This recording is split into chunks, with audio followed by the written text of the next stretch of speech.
Yes, it's the return of the Ridley Scott Review-a-thon. And you know me, I'm a huge Ridley Scott fan, and we're talking about a movie early in his career and one that I'd never seen before. I was really, really excited. Had no idea what to expect. What amazing stuff are we going to see in this movie? Well, let's just talk about Someone to Watch Over Me. Claire Gregory has accidentally witnessed a murderer committing his crime. Fortunately, she manages to escape, and New York cop Mike Keegan is assigned to protect Claire. He risks his job and his marriage when he falls in love with Claire. Will he find the murderer, and will he save his marriage? The movie stars Tom Berenger, Mimi Rogers, Lorraine Bracco, and Jerry Orbach. My goal with the Ridley Scott Review-a-thon was really to just watch every single one of Ridley Scott's movies. I mean, I'm a huge fan. Why not? Why not watch all of his movies? I mean, you get a really good idea of someone's career when you get to do something like this. So yeah, I was very excited, but I got to be honest, man, this one wow, this one's wow. Look, my apologies to the actors involved here, and I don't know if it's there seems to be a mixture of problems here with this movie.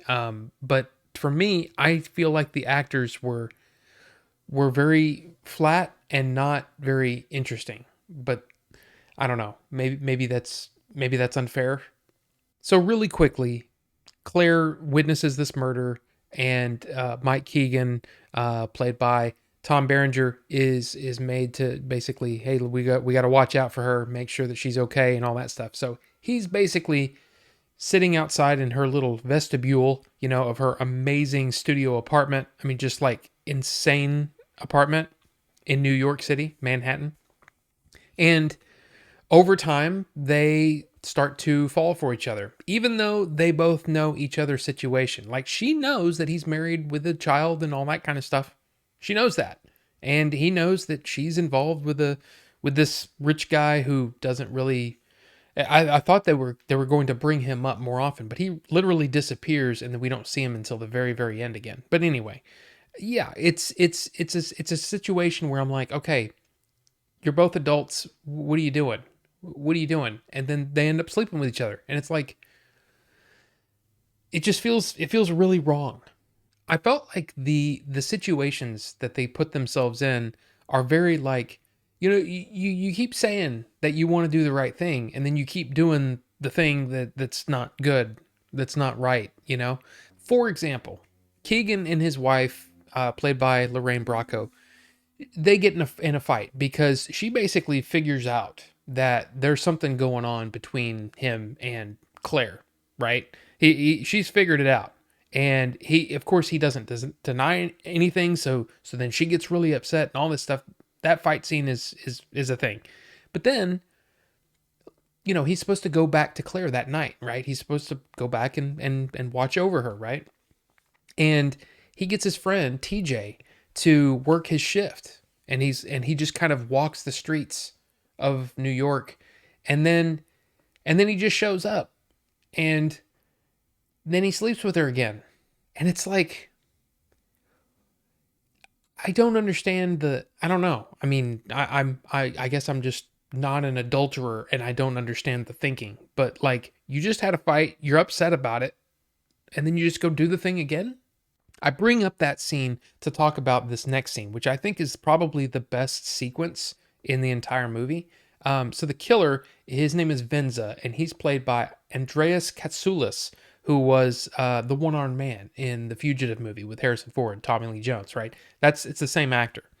Well, he's hired someone to go up there and kill Claire, right? So he goes up there, and there's a part of the apartment is her like really, really amazing looking closet, right, with mirrors surrounding 360.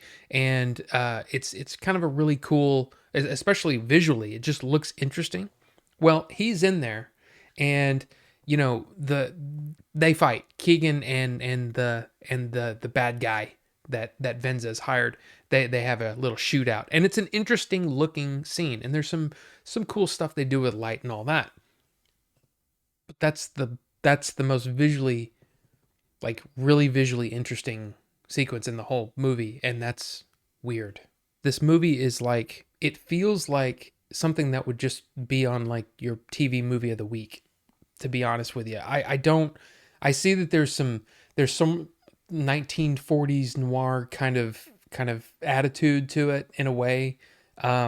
But I just found that I didn't find this romance, if you want to call it that, between Claire and Keegan that interesting. And I thought what would have been more interesting is if the wife was involved more, right? Like Lorraine Bracco should have been involved more, just because I found her to be really the most interesting character out of all of them. Now, I bought this disc a while ago, Shout Select, and there's really only two special features on the disc, and it's a brief interview with the writer Howard Franklin and a new interview with the director of photography Stephen Poster. So it's honestly a good looking Blu-ray. Everything about it is really nice. I got my receipt from when I bought it, but it's kind of neat. The inside is some of the art for the movie. It's fine, but it's also, like I said, it's just disappointing because the movie's just. Now I found the two interviews pretty interesting. Actually, one's like 10 minutes, one's like 14 minutes. But Howard Franklin talking about his the way that he came up with the story and stuff like that. It was kind of interesting. And it's also interesting from a point of view that even though that this movie was not really successful, like at all, as far as box office or critics or anything like that, this was still a jump off point for some people. Like Howard Franklin said that this was the first original script that he'd ever written. Kind of interesting that he gets to work with Ridley Scott on his first original script. Kind of cool. And then Stephen Poster said that he had worked briefly on Blade Runner with Ridley Scott, but he actually got to be the DP here, and he got to do some really interesting things, and that led to some of the things that he did later on in his career. Any movie that is made, and whether you like the movie or not, whether you think it's successful or not, there's probably somebody involved that was really, really passionate about it and was kind of really hoping that it was going to be really, really great. And I think that's kind of one of those things that I keep in mind when I watch movies, even if I'm not really a fan of them. I know that there's got to be somebody that's behind the scenes that was just like they put everything into this, and I have to respect that. Now, Stephen Poster did say something, a couple of things actually really interesting about the making of the movie, and he said that Ridley Scott really wanted to make this movie after Legend and after Blade Runner. He wanted to show the studio that yes, I can come in under budget. And so that's why this movie it's very grounded. I mean, there's nothing really fantastical at all going on here. It's really just him shooting this film, this movie. And it's kind of interesting too that in one of the books that I have about Ridley Scott, he talked about how he really wanted to, after doing something so fantastical, in his last three movies, starting with Alien, he wanted to do something more grounded and something where the characters shone through. I'm not exactly sure if he was successful there, but I get the sentiment that yeah, let's do something a little more grounded this time. The studio apartment that Claire lives in, and I don't even know if that's the correct term, if it's actually called a studio apartment, but it's crazy. It's like a whole floor, right? But anyway, it is a set, and all the marble, that was put in, down on the floor there, it's not marble at all. It's literally paper and it's painted. And they had to have a crew come in every night to repair any damage during the day of shooting. I found that really, really interesting. And of course, Stephen Poster said a lot of his friends in New York were calling him and saying, "Where did you shoot this? I gotta know. I gotta know where this is." And he's like, "Yeah, this was a set." And I just think that's kind of cool. Now, one thing that, visually, when you're watching it, again, I'm trying to watch it with a couple of different things in mind. Is like, does the movie work? Like, regardless of all the stuff, and sometimes that, like in this case, it's not great. But visually, this movie does look pretty nice. This does have a lot of Ridley Scott sort of styling, when it comes to, a lot of smoke. There's a lot of atmo in this movie, right? And I'm sure our good buddy Leon appreciates that. But even in scenes where it's just shot during the day in a normal sort of like kitchen area, you can tell there's atmo just because of the way that the I guess the beads of light come in. And then when the murder takes place toward the beginning of the movie, there's these beams of light that are coming in.